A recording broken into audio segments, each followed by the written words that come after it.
Cumprimento a todos os meus irmãos com a paz de Jesus. Seja bem-vindo ao estudo da lição da Escola Sabatina número 6, As Duas Testemunhas. Antes de começar, vamos orar. Pai querido que estás nos céus, estamos aqui na Tua presença buscando a Tua bênção, buscando o derramamento do Espírito Santo para mim e para os meus irmãos. Que o Senhor venha nos falar através da Tua mensagem da lição desta semana. Que o Espírito Santo abra nossa mente para compreendê-la, para vivê-la, para pregá-la e para preparar um povo para a volta de Jesus. É em nome de Jesus que pedimos e agradecemos. Amém. As duas testemunhas. O verso áureo: a erva seca e as flores caem, mas a palavra do nosso Deus permanece para sempre. Isaías 40, verso 8. Ao longo dos séculos, a Bíblia foi dissecada, posta em dúvida, descartada. Foi acorrentada em mosteiros, queimada em praça e rasgada. Os crentes foram ridicularizados, presos, martirizados. No entanto, a palavra de Deus prevaleceu. Aleluia! A Bíblia é vitoriosa. A igreja medieval da Idade Média perseguiu os fiéis, filhos de Deus, os santos do Altíssimo. Contudo, a Bíblia iluminou as trevas. Quando William Tyndale foi julgado por sua fé, lhe perguntaram quem o havia ajudado a espalhar a Bíblia. Ele respondeu: o bispo de Durham. Os juízes ficaram chocados com a resposta. Tyndale explicou que o bispo havia comprado um lote de exemplares da sua tradução da Bíblia e o queimou publicamente. O bispo não sabia que estava ajudando a causa da verdade, pois havia comprado as Bíblias a um preço bem alto. Com o dinheiro daquelas Bíblias compradas pelo bispo, Tyndale imprimiu muito mais Bíblias do que aquelas que foram queimadas. Queridos, nesta semana estudaremos um dos ataques mais cruéis às Escrituras Sagradas e à fé cristã. Na Revolução Francesa, o sangue fluiu nas ruas da França. A guilhotina foi montada na Praça de Paris e milhares foram mortos. O ateísmo se tornou a religião do Estado. No entanto, o testemunho da palavra de Deus não pôde ser silenciado e não pode ser silenciado. Nunca será silenciado. Esta lição se baseia nos capítulos 12 a 17 do livro O Grande Conflito. Na parte de domingo, duas testemunhas, testemunhas de Deus, que nunca deixaram de falar. Queridos, vamos abrir a palavra de Deus em Apocalipse capítulo 11. Apocalipse capítulo 11 e vamos ver então os versos 3 até o verso 6. Quais são as 5 características destas duas testemunhas de Deus? E darei poder às minhas duas testemunhas, e profetizarão por 1260 dias vestidas de saco. Estas são as duas oliveiras e os 2 castiçais que estão diante do Deus da terra. E se alguém lhes quiser fazer mal, fogo sairá da sua boca e devorará os seus inimigos. E se alguém lhes quiser fazer mal, importa que assim seja morto. Estes têm poder para fechar o céu, para que não chova, nos dias da sua profecia, e têm poder sobre as águas para convertê-las em sangue e para ferir a terra com toda sorte de pragas, todas quantas vezes quiserem. Em Zacarias capítulo 4, o profeta viu 2 oliveiras, uma à direita e outra à esquerda do candelabro de ouro. A mesma imagem que encontramos em Apocalipse capítulo 11. Zacarias é informado de que representam os 2 ungidos que estão a serviço do Senhor de toda a terra. Zacarias 4:14. As oliveiras alimentam o azeite no candelabro para que ele continue a dar luz. O salmista escreveu: lâmpada para os meus pés é a tua palavra e luz para o meu caminho. Salmo 119, 105. O azeite representa o Espírito Santo. A visão de João em Apocalipse 11 descreve a palavra de Deus sendo proclamada no poder do Espírito Santo para iluminar o mundo. Essas duas testemunhas podem profetizar e impedir que a chuva caia pelo tempo que profetizarem. Podem transformar a água em sangue e ferir a terra com pragas.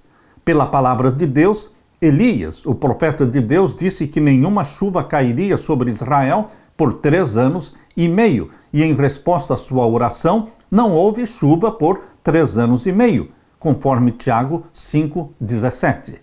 Então ele orou e a chuva voltou, enquanto os profetas de Baal falharam em acabar com a seca. Queridos, Moisés, pela palavra de Deus, anunciou 10 pragas lá no Egito, incluindo transformar a água em sangue, pois Faraó se recusou a deixar o povo de Deus ir. Aqueles que tentaram prejudicar as Escrituras serão consumidos pelo fogo, que sai da boca das duas testemunhas. Visto que eles proferiram tais palavras, eis que transformarei em fogo as minhas palavras na sua boca e farei deste povo lenha, e o fogo os consumirá. Isto está em Jeremias 5,14. A palavra de Deus pronuncia juízo sobre todos os que rejeitam a palavra de Deus. Em João 5,39, Jesus declarou que as escrituras do Antigo Testamento, a única escritura que existia no tempo de Jesus, testificavam, davam testemunho dele, de Jesus. Ele também disse que o evangelho seria proclamado para testemunho ao mundo inteiro, Mateus 24,14. A base desse testemunho é o Antigo Testamento junto com o Novo Testamento. A palavra traduzida como testemunho, nesses 2 versos, vem da mesma raiz, martis, da palavra traduzida como testemunhas, em Apocalipse 11, verso 3. Quem são essas duas testemunhas de Apocalipse 11? Tendo em vista estes pontos bíblicos e as características dadas em Apocalipse 11, concluímos que as duas testemunhas devem ser as Escrituras do Antigo Testamento e do Novo Testamento, que comunicam a luz e a verdade de Deus para o mundo inteiro. Queridos, nós temos estas duas testemunhas, o Antigo e o Novo Testamento, a palavra de Deus, inspirada pelo Espírito Santo, e ela deve ser luz para os nossos pés, luz para o nosso caminho, bússola na nossa vida. As duas testemunhas transformam o coração daquele que lê, daquele que ora, daquele que crê nas palavras que saíram da boca de Deus. Obedeça e pratique a palavra de Deus. Deixe-se transformar por ela. Escondi a tua palavra no meu coração para não pecar contra ti. Aleluia. Na parte de segunda-feira, períodos de tempo proféticos.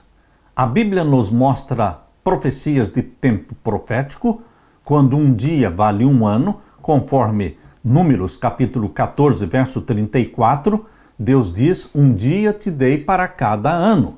Portanto, em profecia, 1 dia equivale a 1 ano. Números 14, 34. Mas a Bíblia também fala de profecias de tempo literal. Tempo literal é quando um dia vale 1 dia. Portanto, meus queridos, vamos analisar agora o capítulo 11 de Apocalipse, o verso 3. Abra sua Bíblia e vamos ver o verso 3 de Apocalipse 11. E darei poder às minhas duas testemunhas e profetizarão por 1260 dias vestidas de saco. Agora abra sua Bíblia em Apocalipse capítulo 12 e vamos ver o verso 5 e o verso 6. E deu à luz um filho, um varão, que há de reger todas as nações com vara de ferro, e o seu filho foi arrebatado para Deus e para o seu trono. E a mulher fugiu para o deserto, onde já tinha lugar preparado por Deus para que ali fosse alimentada durante 1260 dias. E lemos também o verso 14 e 15. Apocalipse 12, versos 14 e 15. E foram dadas à mulher 2 asas de grande águia, para que voasse para o deserto, ao seu lugar, onde é sustentada por um tempo e tempos e metade de um tempo, fora da vista da serpente. Agora podemos comparar estes textos de Apocalipse com o texto de Daniel capítulo 7. Daniel capítulo 7, vamos ler então o verso 25. Leia comigo. E proferirá palavras contra o Altíssimo e destruirá os santos do Altíssimo e cuidará em mudar os tempos e a lei, e eles serão entregues na sua mão por um tempo e tempos e metade de um tempo. Queridos, as 2 testemunhas profetizaram durante 1260 dias vestidas de pano de saco. Esse é o mesmo período mencionado em Daniel capítulo 7, verso 25. Daniel capítulo 7, verso 25 menciona que o povo de Deus, os santos do Altíssimo, eles seriam perseguidos pelo chifre pequeno. Pelo chifre pequeno de Daniel capítulo 7, que é o poder papal, o poder religioso de Roma. Quando Roma imperial deixou de existir em 476 depois de Cristo, surgiu então o poder de Roma papal.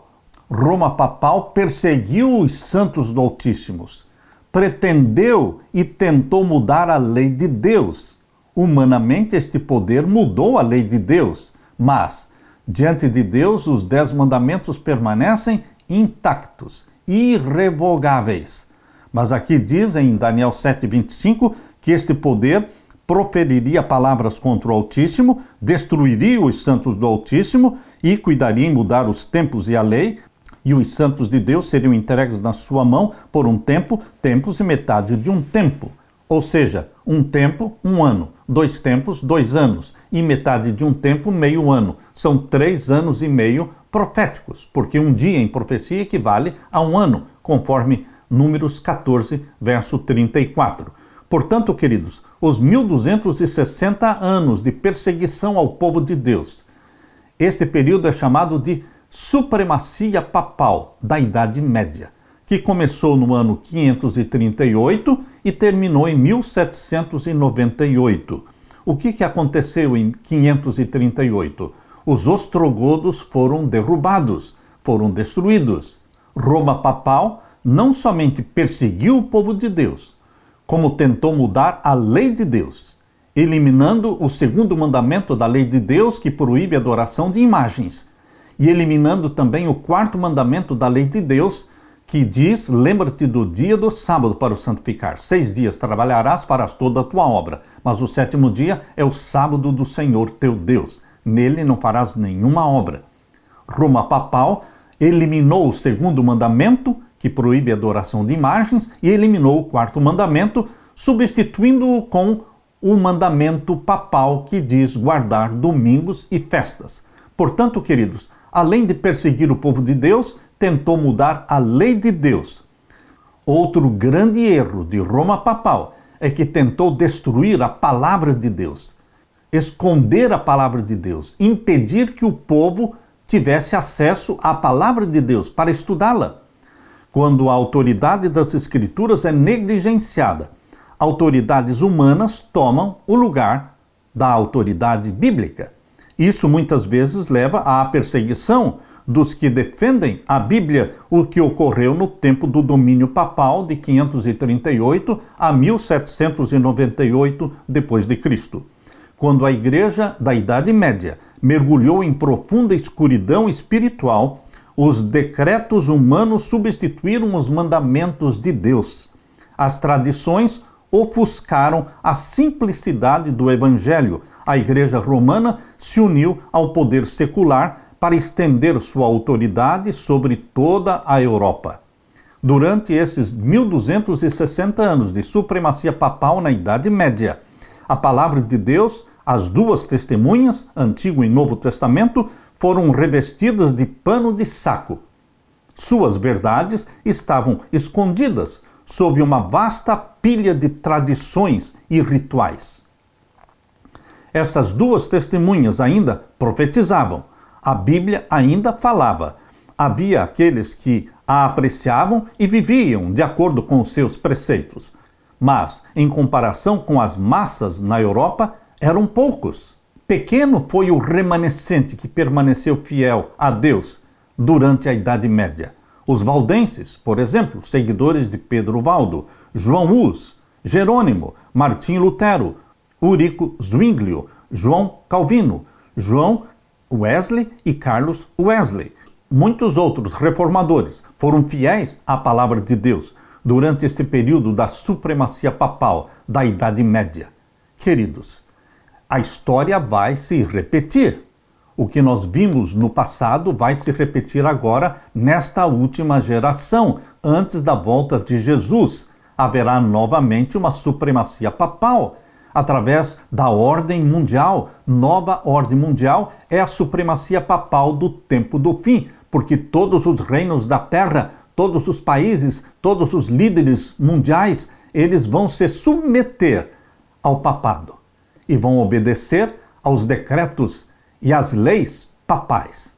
E o povo de Deus, assim como no passado, o povo de Deus foi perseguido, o povo de Deus novamente será perseguido.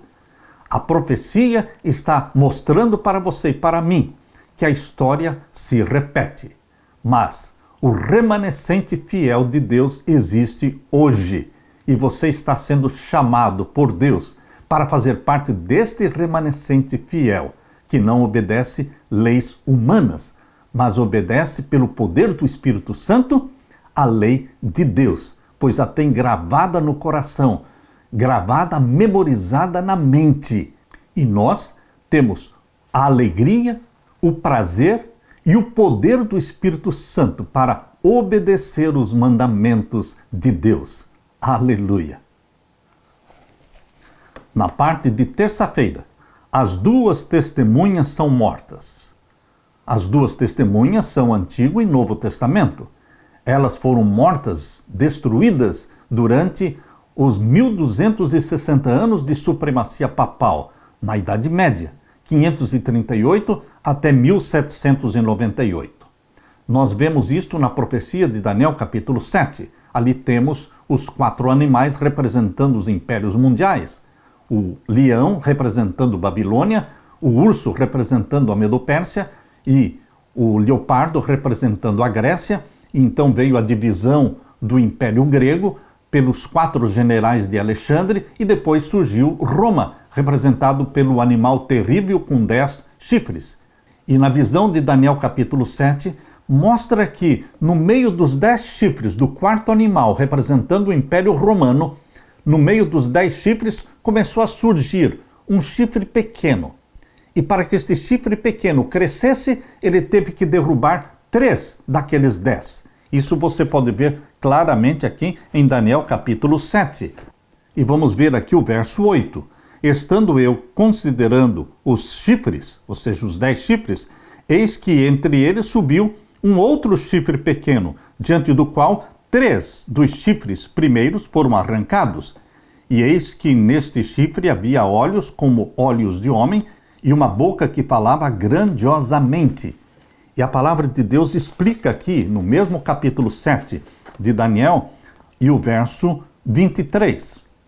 Disse assim: o 4º animal será o 4º reino na terra, o Império Romano, o qual será diferente de todos os reinos, e devorará toda a terra, e a pisará aos pés, e a fará em pedaços. E quanto aos 10 chifres, daquele mesmo reino se levantarão 10 reis. A divisão do Império Romano deu origem às 10 nações da Europa. E depois dele se levantará outro, o qual será diferente dos primeiros, ou seja, 11º. O chifre pequeno surgiria no meio dos 10, o qual será diferente dos primeiros e abaterá a 3 reis, diz aqui em Daniel 7, verso 24. O chifre pequeno representa o poder papal que surgiu na Europa. No meio das 10 nações surgiu uma outra nação, um outro poder, o poder papal. Queridos, para que o poder papal crescesse e se fortalecesse, ele teve que derrubar 3 dos primeiros reinos, 3 das primeiras tribos. E exatamente, sob a influência do poder papal, os Élulos foram destruídos em 493 e depois em 534 foram os vândalos, e em 538 foram os ostrogodos. Essas três tribos que eram contrárias aos credos e aos ensinos da Igreja de Roma foram destruídas. E então permaneceram 7 daquelas 10 tribos. Queridos, foi no ano de 533 que o imperador romano Justiniano nomeou o Papa Vigílio como cabeça geral da Igreja. Percebam, no ano 533. E no ano 534 os vândalos foram destruídos. E no ano 538 os ostrogodos foram destruídos. E então estava livre o caminho para a ascensão papal, para o domínio papal da Idade Média. Portanto, em 538 começou a supremacia papal de 1260 anos, que se estendeu até 1798. Porém, queridos, no dia 10 de fevereiro de 1798, o general Berthier, general de Napoleão Bonaparte, ele invadiu Roma, prendeu o Papa Pio VI, levou-o para Valença, na França, onde ele permaneceu preso até a sua morte. Portanto, terminou o período de supremacia papal em 1798, mais de 500 anos antes de Cristo. Daniel previu com precisão os eventos que ocorreriam no futuro, na queda de impérios e no surgimento de Roma papal. Nós poderemos confiar na palavra de Deus, nas profecias bíblicas. A verdade do Evangelho foi mantida viva pelo testemunho da palavra. Porém, desafios ainda maiores ameaçavam a verdade bíblica. A besta que subiu do poço do abismo, ela é Satanás. É a besta original. Em Apocalipse você vê 3 bestas. A besta do abismo, que é o próprio Satanás. A besta que subiu do mar, que é o poder papal. E a besta que subiu da terra, os Estados Unidos da América do Norte, representando o protestantismo apostatado. Estas 3 bestas se unem para o domínio papal. Mas aqui em Apocalipse capítulo 11, nós vemos no verso 7 até o verso 9, a besta que subiu do abismo, Satanás, declarando guerra às escrituras sagradas. Ele iniciou novos ataques à autoridade da Bíblia por meio da Revolução Francesa, que começou em 1789. Abra sua Bíblia, portanto, em Apocalipse capítulo 11 e vamos ver os versos 7 até o verso 9. Leia comigo. E quando acabarem o seu testemunho, a besta que sobe do abismo lhes fará guerra e os vencerá e os matará. Quando terminou a supremacia papal da Idade Média, perseguindo o povo de Deus e perseguindo também as 2 testemunhas, Antigo e Novo Testamento, porque a Bíblia estava na lista dos livros proibidos. O Vaticano colocou a Bíblia na lista dos livros proibidos de serem lidos. Quem fosse encontrado com a Bíblia ou lendo a Bíblia seria castigado, seria penalizado. Portanto, a Bíblia estava acorrentada, a Bíblia estava presa durante o período da supremacia papal da Idade Média. Mas em 1798 terminou a supremacia papal. E então Satanás fez um ataque direto às Escrituras Sagradas através da Revolução Francesa.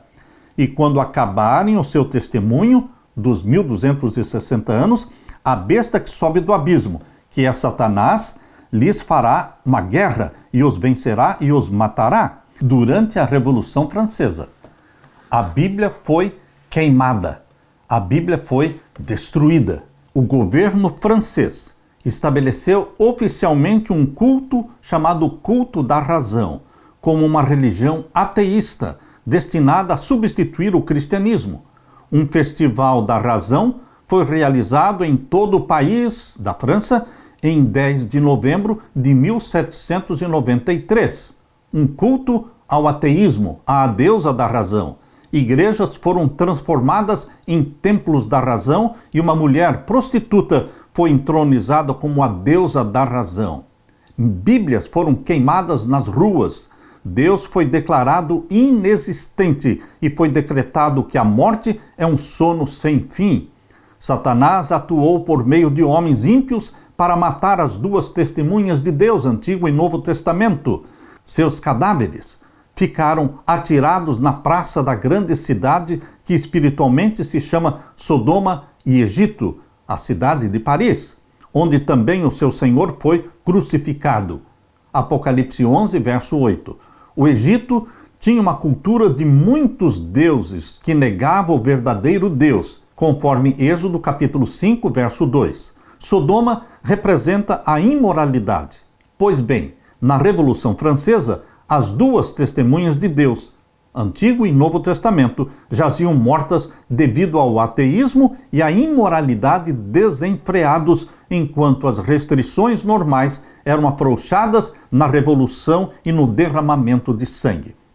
Os corpos das duas testemunhas não seriam sepultados durante 3 dias e meio.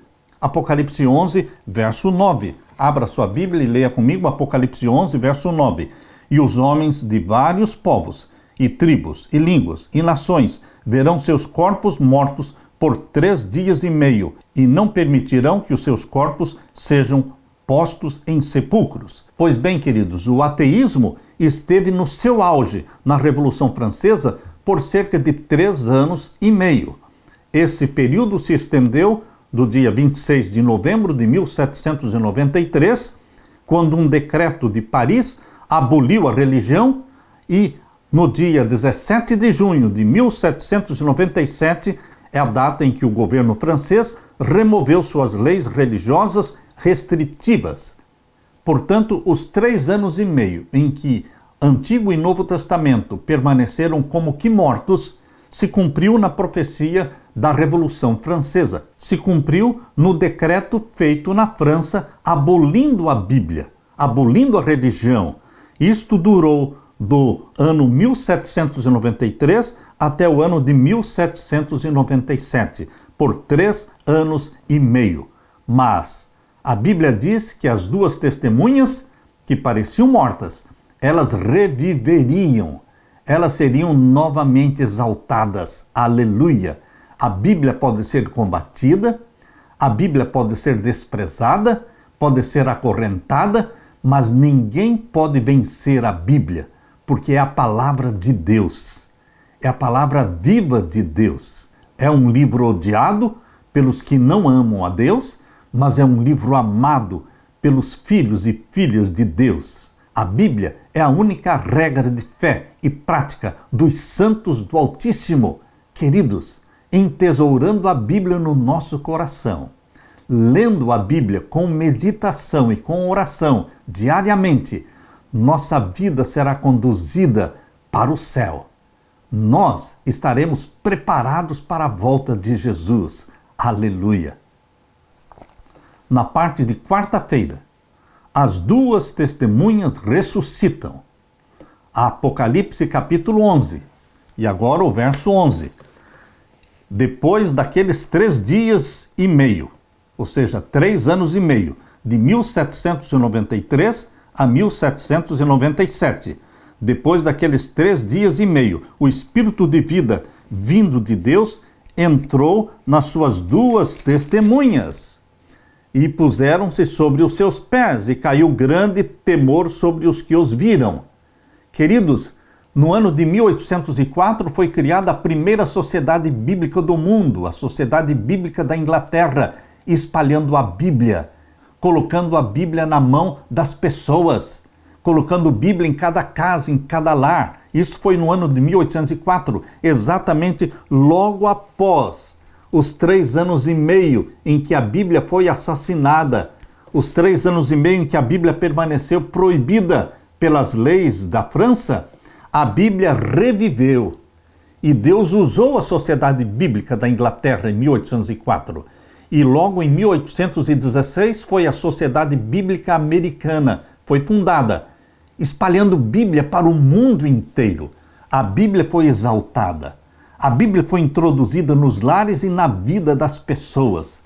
Queridos, no fim da Revolução Francesa, a palavra de Deus, de forma figurada, voltaria à vida. Haveria um reavivamento, grande temor cairia sobre os que vissem a palavra divina mais uma vez se tornar o poder vivo para a salvação. No fim do século XVIII, Deus levantou homens e mulheres comprometidos em levar o Evangelho até os confins da terra. Pessoas espalharam a mensagem da Bíblia rapidamente. Pessoas como William Carey, que viajou para a Índia e traduziu a Bíblia para dezenas de dialetos indianos. Impulsionados pelo poder da Bíblia, missionários foram enviados ao redor do mundo. Não foi por acaso, queridos, não foi por acaso que esses esforços missionários surgiram após a Revolução Francesa e após a prisão papal. A prisão papal ocorreu em 1798 e as sociedades bíblicas foram fundadas a partir de 1804. A palavra de Deus é viva, embora parecesse morta, vivia no coração dos crentes e ressuscitaria para a vida plena, como previram as profecias do Apocalipse. Certa vez, o incrédulo Voltaire declarou com arrogância, dizendo: "Estou cansado de ouvir que 12 homens estabeleceram a religião cristã. Eu provarei que basta um homem para destruir a religião cristã." Gerações já se passaram desde que Voltaire morreu. Milhões têm aderido à guerra contra a Bíblia. Ela, porém, está tão longe de ser destruída que, onde 100 exemplares existiam no tempo de Voltaire, hoje existem 10.000 ou 100.000 exemplares da Bíblia, do livro de Deus. Nas palavras de um antigo reformador, em relação à igreja cristã, em relação à Bíblia, ele disse: "A Bíblia é uma bigorna que tem gastado muitos martelos. Mas esta bigorna, que é a Bíblia, permanece intacta, viva, transformando vidas." A Bíblia pode ser atacada, a Bíblia pode ser suprimida, a Bíblia pode ser odiada, mas ela nunca será erradicada. Nunca, porque é a palavra de Deus que dá luz e que mostra o caminho para os filhos de Deus. Alguns cristãos professos minam a autoridade da Bíblia, questionando partes da Bíblia, mas ela permanece invulnerável. Ela ainda está viva, ela ainda está falando ao nosso coração, dando vida nova aos que querem ouvir a palavra de Deus e seguir os ensinamentos de Deus. Meu querido irmão, as duas testemunhas de Deus, Antigo e Novo Testamento, ainda serão atacadas agora nesta última geração. Esta profecia tem dupla aplicação. Eles tentarão neutralizar a Bíblia. Quando a lei dominical for implantada no mundo todo, eles estarão fazendo uma nova tentativa de anular a lei de Deus, a palavra de Deus. Mas a palavra de Deus reviverá. Ela habita na nossa mente e no nosso coração. E ela será exaltada acima de tudo e acima de todos, porque Jesus Cristo é o vencedor. Satanás é o perdedor. Aleluia! Na parte de quinta-feira, a verdade triunfante. Apesar dos ataques do inimigo, a obra de Deus na terra alcançará um clímax glorioso. O evangelho será pregado a cada nação, tribo, língua e povo, conforme diz Apocalipse 14, verso 6. O grande conflito entre Cristo e Satanás terminará com Cristo derrotando por completo os poderes do inferno. O reino de Deus triunfará. O pecado será erradicado para sempre do universo. Apocalipse 11 mostra a tentativa de Satanás de destruir a fé cristã, erradicar a crença em Deus por meio da Revolução Francesa. Mas o capítulo 11 de Apocalipse termina com o triunfo do reino de Deus. Aleluia! Triunfo sobre os principados e poderes do mal. O texto encoraja todos os que passam por provas de fogo pela causa de Cristo e a sua verdade. Queridos, vamos abrir a Bíblia agora em Apocalipse capítulo 11 e vamos ler o verso 15 a 18. Apocalipse 11, versos 15 a 18. Veja aqui o que vai acontecer no toque da sétima trombeta. E tocou o sétimo anjo a sua trombeta, e houve no céu grandes vozes que diziam: os reinos do mundo vieram a ser do nosso Senhor e do seu Cristo, e ele reinará para todo sempre. A sétima trombeta indica a vitória. a vitória plena de Jesus Cristo. Os reinos do mundo vieram a ser do nosso Senhor e do seu Cristo.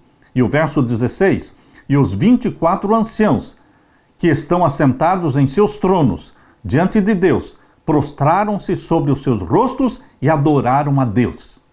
Aqueles 24 anciãos que surgiram primeiramente lá em Apocalipse 4. A primeira vez que eles aparecem é em Apocalipse capítulo 4. 24 anciãos assentados sobre 24 tronos, ao redor do trono de Deus, o Santíssimo do Santuário Celestial, o juízo do Santuário Celestial. Novamente aqui eles aparecem, ao ser tocada a 7ª trombeta, a vitória de Cristo. E, portanto, os 24 anciãos, eles dizem, verso 17, graças te damos, Senhor, Deus Todo-Poderoso, que és e que eras, e que has de vir, que tomaste o teu grande poder e reinaste. Jesus Cristo é vitorioso. Quando ele termina o juízo no santuário celestial, ele é o grande vitorioso, que retornará à terra para buscar os seus escolhidos.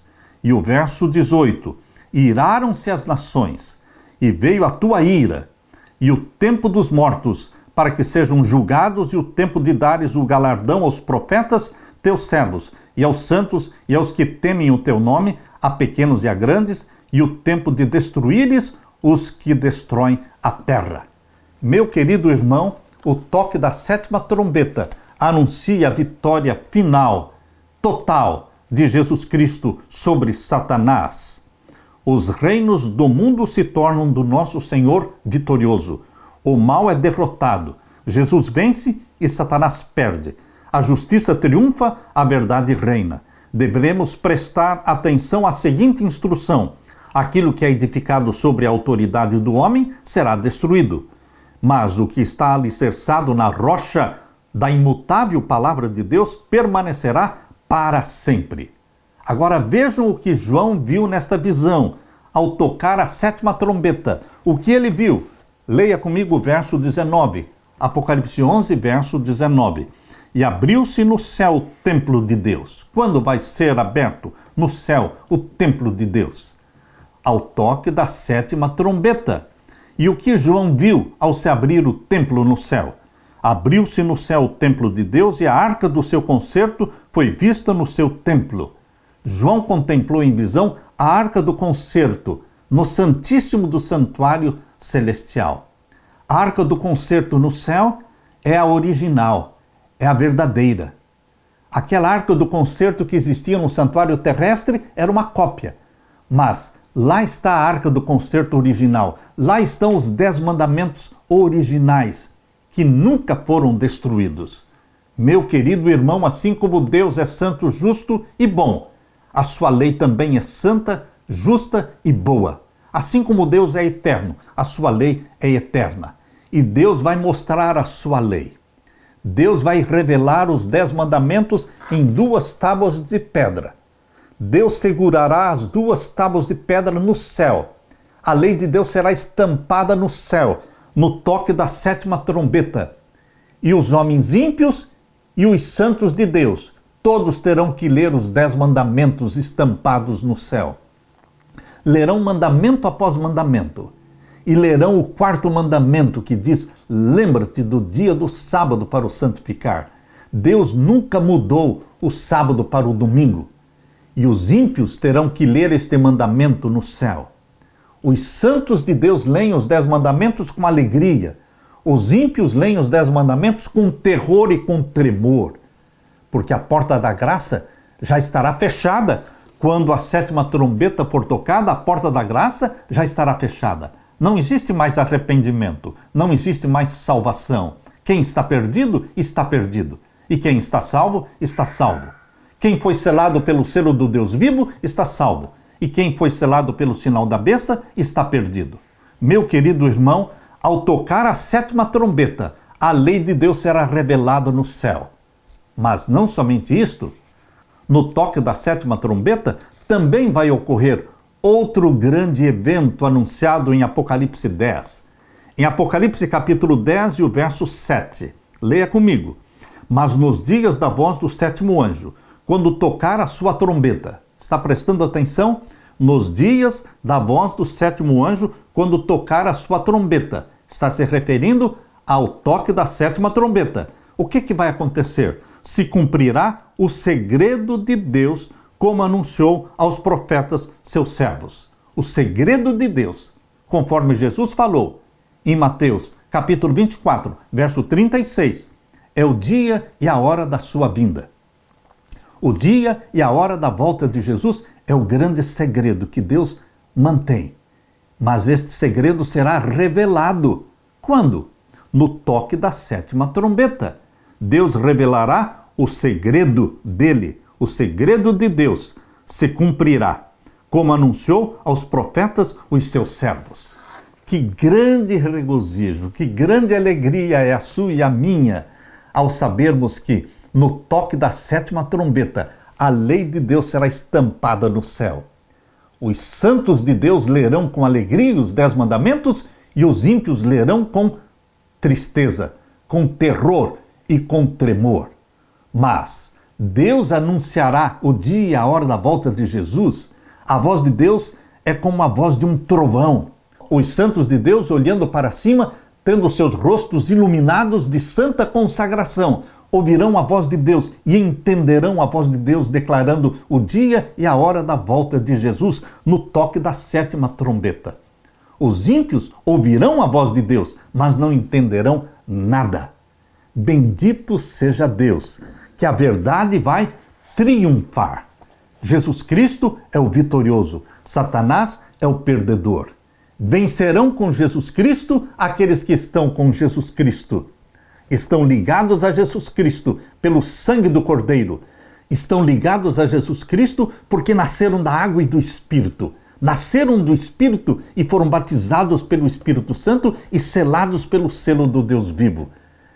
Juntamente com Jesus Cristo, o grande e vitorioso, você e eu venceremos. Amém, amém e amém. Glória a Deus. O grande e vitorioso Jesus Cristo em breve voltará para nos buscar, nos arrebatar para o céu. A pregação do Evangelho vai terminar com muito poder, com muita vitória e com o arrebatamento do povo de Deus para o céu. Meu querido irmão, é isto que Deus está revelando para você e para mim. Demos glória a Deus por todas as revelações que nos vêm através da Bíblia e também estão descritas ali no livro Grande Conflito. A Deus toda a glória. Deixe-me orar com você.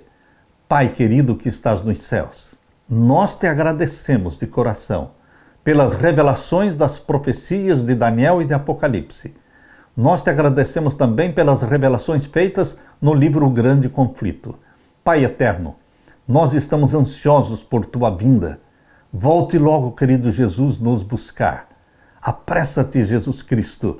Nós queremos que o Senhor derrame sobre nós o Espírito Santo e firme os nossos pés na tua palavra, para que ela seja luz para o nosso caminho, lâmpada para os nossos pés. Em nome de Jesus que pedimos e agradecemos. Amém e amém. Meu querido irmão, deixo com você a paz de meu Jesus. Amém.